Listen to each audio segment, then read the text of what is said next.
Welcome back, everybody. Out working on the 2000 Jeep Cherokee XJ again today, and we're going to install a Big 7 cable kit. Right here is the label it comes in. It's for the XJ for my model year, which is 2000. I went with the 2 amp system. Look at these wires, man. Beautiful connections. Everything is labeled where you want it. Firewall, battery, PDC. Connections are huge. The wires, oh, what a jump from factory. Crazy. Awesome stuff. And military grade connections for your battery. I got the amp connection here. My amps go inside here. I'm gonna probably put it on the side fender on the inside. Nice caps.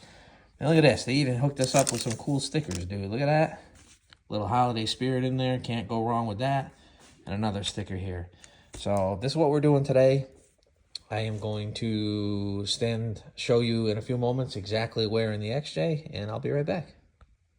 Okay, so just to give you another idea here, we're going to be replacing, obviously, these connections, positive, negative, all the wires that run to down below on the side of the block. There's a ground connection, also to the alternator.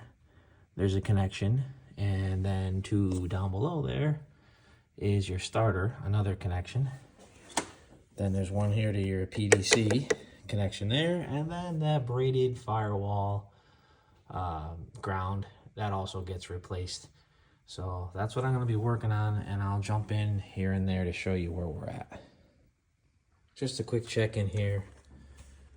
Look how nasty these negative cables are looking. I mean, it is 25 years old, but just, yeah, it's going to be nice to change it out. So I'm in the middle of following the lines and making sure, because I have other stuff here, like a light bar, auxiliary fan, stuff like that. So I'm just sorting out the wires, but I just wanted to show you condition of the negative wire. Okay, everything's finished up.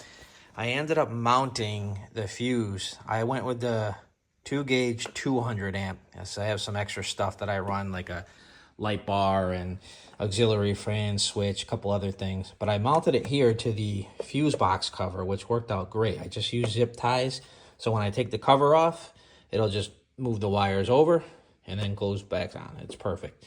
I got the military grade connectors on. These things are heavy duty. I love it.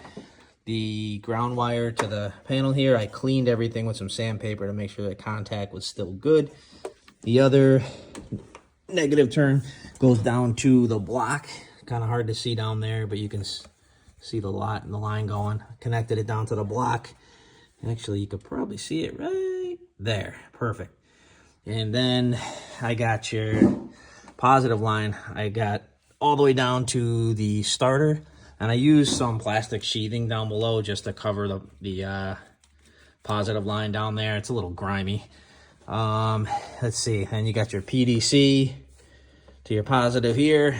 And then you have down below, you could probably see your alternator connection right there. That runs all the way up and connects up to my 200 amp here.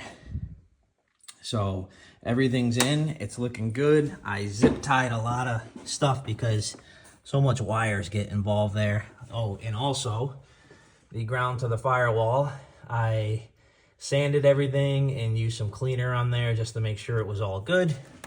And that is connected right into the engine, the big bolt on the engine block, valve cover. So that's all set. So yeah, not a bad job at all. The kit is amazing, high quality stuff, no doubt. I took my time. I'd say probably took me an hour and a half because I cleaned things while I was in there and zip tying and adding sheathing to it and everything. So if you're cruising quickly, probably 45 minutes to an hour. But again, I took my time. But yeah, it came out great. And I would highly recommend going with the big kits. Awesome stuff.